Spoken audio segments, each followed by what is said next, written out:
Auvergne-Rhône-Alpes vous présente Lyon Business.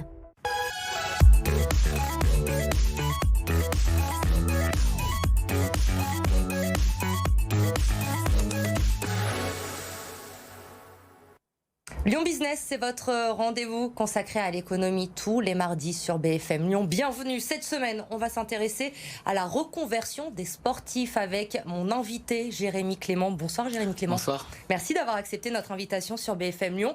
Alors une petite bio pour commencer, pour ceux qui ne vous connaissent pas forcément. Vous avez 36 ans, vous êtes un ancien footballeur. Vous avez joué à l'Olympique Lyonnais notamment entre 2003 et 2006, au Paris Saint-Germain, à Saint-Étienne. Depuis 2019, vous êtes l'entraîneur de Bourgoin-Jallieu, mais vous ne vous êtes pas arrêté au football. Vous avez décidé de vous lancer dans la production et la vente d'huile d'olive. Vous êtes le directeur général de la société Roméo et Juliette. Première question, Jérémy Clément, comment s'est passée votre reconversion? Est-ce que vous y avez pensé longtemps avant l'arrêt de votre carrière? Vous vouliez qu'elle soit bien préparée? Je voulais qu'elle soit, oui, on va dire bien ficelée. L'objectif, c'était de ne pas perdre de temps pour l'après-carrière. Je sais qu'il y a pas mal de mes confrères, entre guillemets, qui peuvent mal vivre cette notion de fin de carrière. On dit que c'est un peu la petite mort du footeux. Donc l'objectif, c'était d'être préparé, de se former, donc de passer des diplômes.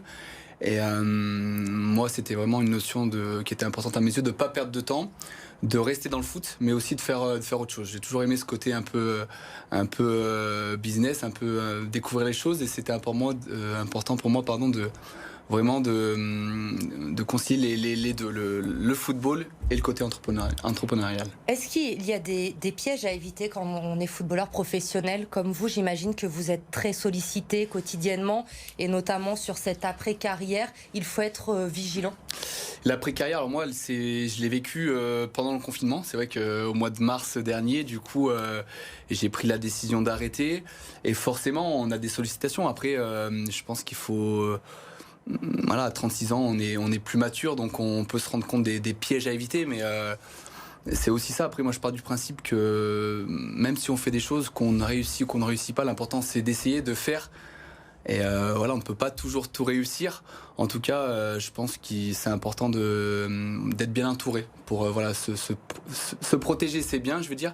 Mais il faut quand même avoir l'esprit curieux et avoir envie de faire autre chose, parce que voilà, nous on a fait un sport, on est dans un vaste clos, mais c'est important de se découvrir et de voir autre chose. Ça, alors vous avez tout fait par étapes, on l'a bien compris, hein, le côté football encore avec les diplômes pour devenir entraîneur, il y a ce côté business aussi qui vous a attiré, on l'a bien compris, mais d'abord, avant de venir à l'huile d'olive, vous avez commencé par créer une première société en rapport avec votre image. Oui, c'est ça, parce que du coup le but c'était forcément footeux, on se dit qu'est-ce qu'on peut faire, donc on reste pas très loin du ballon, mais l'objectif c'était de créer une société pour pouvoir intervenir en tant que consultant. Donc consultant sportif, et aussi par rapport à, on m'a souvent proposé de faire le lien entre le sport de haut niveau et le côté entreprise et voilà, ces notions de plaisir, de gestion d'équipe, et donc c'est un moyen, une société pour pouvoir être rémunéré quand on fait appel à mes services. Et maintenant donc ce nouveau défi, l'huile d'olive, comment vous êtes arrivé à ce projet? Ça peut surprendre peut-être beaucoup de monde de voir Jérémy Clément, ancien footballeur, se lancer dans l'huile d'olive aujourd'hui. C'est surprenant, mais moi je cherchais quelque chose qui avait du lien avec mes valeurs. Voilà, c'est un produit déjà que j'utilise, que j'apprécie, et pourquoi ce projet? C'est parti de voilà, je suis associé avec Remo Simonotti et sa conjointe. Donc quand il m'a proposé ce projet, en fait j'ai voulu savoir pourquoi, et en fait quand il a été décidé qu'on appellerait ce projet Roméo et Juliette, moi ça m'a marqué parce que mon fils s'appelle Roméo. Donc il y avait un petit signe là-dedans. Donc je crois beaucoup aux petites connexions aux personnes que l'on rencontre à ce moment-là. Donc je trouvais que ça avait du sens. Roméo et Juliette, mon fils il s'appelle Roméo. Roméo et Juliette, pardon, c'est une marque quand même qui marque, que les gens connaissent. Ça a du charme. Et voilà, on va dire que tous les signaux étaient positifs pour se lancer dans cette aventure-là. On est venu vous chercher pour aller dans ce projet-là, ou c'est vous qui avez fait la démarche? Non, on est venu me chercher, donc après... C'est quoi? C'est votre image qui a attiré? Forcément, enfin, on va pas se le cacher. Je pense qu'au départ, c'est l'image, c'est l'image qu'on renvoie. Après de multiples échanges, on a décidé de se lancer, mais forcément, quand on est ancien footeux, au départ, c'est l'image. Après, il y a d'autres choses. Et j'espère que mon associé ne m'a pas choisi que pour ça, mais oui, au départ, c'est vraiment l'image qui a joué. Justement, ancien footeux, comme vous le dites si bien, à la tête maintenant d'une société d'huile d'olive, ça peut surprendre. Est-ce qu'il peut y avoir des préjugés? Est-ce que vous avez l'impression que peut-être vous partez avec un handicap avec votre passé de footballeur? Non. Et moi, je veux pas me faire le porte-parole de tous les footeux, mais je pense que c'est important de montrer une bonne image des footeux et que, alors oui, on a été sur un terrain, on a fait du sport, mais on est aussi capable de faire d'autres choses. Et moi, dans l'idée, à travers ce projet, c'est de me faire plaisir, c'est que le produit marche, qu'il y a la notion aussi de compétition, parce que quand on fait quelque chose, on a envie que ça marche et que ça soit en haut du tableau. Mais non, pour moi, c'est pas incompatible le fait d'avoir été un ancien sportif de haut niveau et de faire autre chose dans un autre domaine. Alors cette marque d'huile d'olive Roméo et Juliette, si j'ai bien compris, la production est en Italie, dans les Pouilles, ce n'est pas fait ici. Vous vous occupez donc de la production et de la vente de ces bouteilles d'huile d'olive. On en est où aujourd'hui? La production est terminée. Est-ce qu'on va bientôt pouvoir déguster ces bouteilles? On va pouvoir bientôt le faire. Il y a beaucoup de gens qui me demandent. Donc là, c'est vraiment en cours. Il y avait vraiment un travail colossal à faire en amont par rapport à tout ça. On va dire que dans le mois de mars, on sera vraiment prêt et que tout sera ficelé, qu'on pourra retrouver j'espère beaucoup de bouteilles dans les grandes surfaces. Sur la vente, justement, c'est le marché français que vous privilégiez. Il va y avoir combien de bouteilles disponibles? Alors combien de bouteilles? Alors on a une grosse capacité de production. Je sais que c'est à peu près 7000 bouteilles par heure, donc ce qui représente une production importante. L'important au départ, nous, il n'y a pas d'obligation de résultat, même si je l'ai dit, on vise de réussir, mais c'est déjà de faire parler de nous, qu'on nous connaisse au niveau national. Et puis après, on verra en temps et en heure, mais c'est vraiment que les gens nous connaissent, qu'ils apprécient notre produit, parce que c'est important. Au-delà de la communication qu'on peut faire, c'est aussi d'avoir un bon produit qui plaise aux gens, qui soit attractif pour eux, parce que l'objectif, c'est vraiment de faire plaisir aux consommateurs. Et pour moi, quand on a le prix, la qualité du produit, et puis aussi le côté sentimental, Roméo et Juliette, je trouve que c'est intéressant. Donc pour moi, il y a tout pour réussir cette aventure. Vous avez déjà des commandes, des clients en France? Alors, on a fait des précommandes alors qu'on n'était pas encore totalement prêt, mais moi c'est vrai que les premiers ont été Leclerc à Bourgoin-Jallieu. Donc on reste dans la région au départ.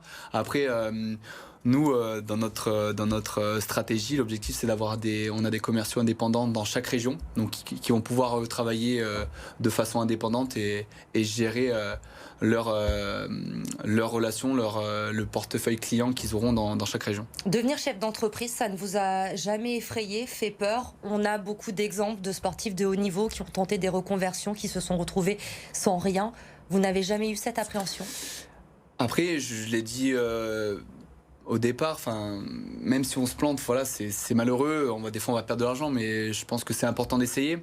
Après, moi, pour le coup, ce qui était clair, c'est qu'avec mon associé, je lui ai dit, on va pas mettre une fortune. L'objectif, c'était de commencer une aventure sans, y aller étape par étape. Y aller étape par étape, et c'était vraiment de pas mettre beaucoup d'argent dans la balance. Après, forcément, on prend toujours des risques. Après, il faut que ce soit mesuré ou pas, mais c'est important de faire des choses, oui. Se lancer dans ce contexte actuel également, assez particulier, cette crise sanitaire, cette crise économique, ça vous inquiète? Non, parce que je me dis on va voir le bout du tunnel et que forcément il y aura des jours meilleurs, donc non. Après, moi, j'ai toujours été partisan d'être optimiste, de me lancer et puis d'aller de l'avant. Alors aujourd'hui, Jérémy Clément, il est entraîneur, chef d'entreprise, chef de famille aussi. J'ai 3 enfants, c'est un boulot. Ça fait beaucoup de choses, c'est compliqué à gérer donc tout ça au quotidien. Il faut une sacrée organisation, non? Je pense que c'est vraiment, c'est de savoir mettre ses priorités. Moi, c'est vrai que je pense qu'il faut pas perdre de vue que l'objectif, c'est quand même d'être épanoui, d'être heureux en famille avec ma femme, nos enfants. Et puis où est-ce qu'on met nos priorités, mais je pense que quand on planifie bien les choses, qu'on se laisse du temps pour la famille, pour le foot et puis pour les autres choses, tout est une question d'organisation, je pense, mais on peut réussir à plusieurs choses. Et au milieu de tout ça, vous avez même pris le temps d'écrire un livre, je crois. Vous pouvez nous en dire un peu plus ? Alors c'est un peu nouveau, mais c'est vrai que je viens de terminer du coup un livre avec un ami. En fait, l'objectif c'était de parler un peu de ce que j'ai vécu, donc ma carrière sportive bien sûr, mais aussi les notions de vie et mes convictions profondes que j'ai pu découvrir tout au long de ma carrière. Cette notion de plaisir auquel je suis très attaché, cette notion de partage. Donc voilà, le livre vient d'être fini, donc je vais être maintenant à la recherche de maisons d'édition pour m'accompagner dans ce projet. Et le message est lancé. Si vous nous regardez ce soir, n'hésitez pas surtout à contacter Jérémy Clément, puisqu'on a hâte en tout cas de pouvoir découvrir ce livre que vous avez écrit. Merci d'être venu nous voir ce soir. Avant de se quitter, une dernière info. Le chiffre de la semaine, c'est 1,29 milliard d'euros. C'est la baisse d'impôts de production dès 2021 pour 98 000 entreprises de la région Auvergne-Rhône-Alpes. Dans le Rhône, un peu plus de 26 000 entreprises sont concernées pour un gain de près de 363 000 euros. Cette baisse d'impôts est l'une des mesures de France Relance, le plan de relance du gouvernement à hauteur de 100 milliards d'euros lancé, vous le savez, pour relancer l'économie en cette période si compliquée.